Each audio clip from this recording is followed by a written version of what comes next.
What are methods of heat transfer.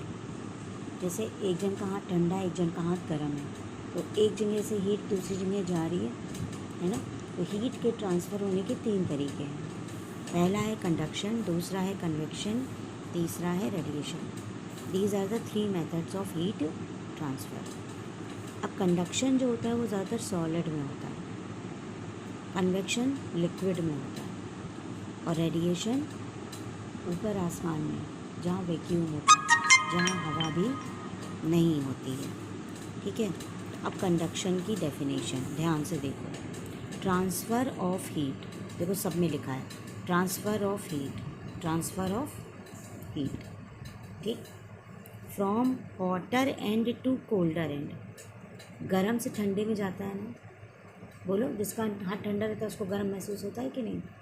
तो transfer of heat from hotter end to the cooler end, from the particle to the particle without their movement of the medium, जिसमें medium का कोई movement नहीं होता।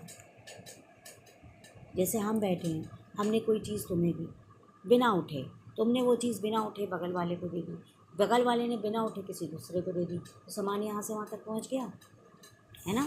तो क्या लिखा है, without movement of the medium. ये लाइन लिखनी बहुत ज़रूरी है। तो हीट का ट्रांसफ़र होता है कहाँ से, hotter end to colder end, है ना।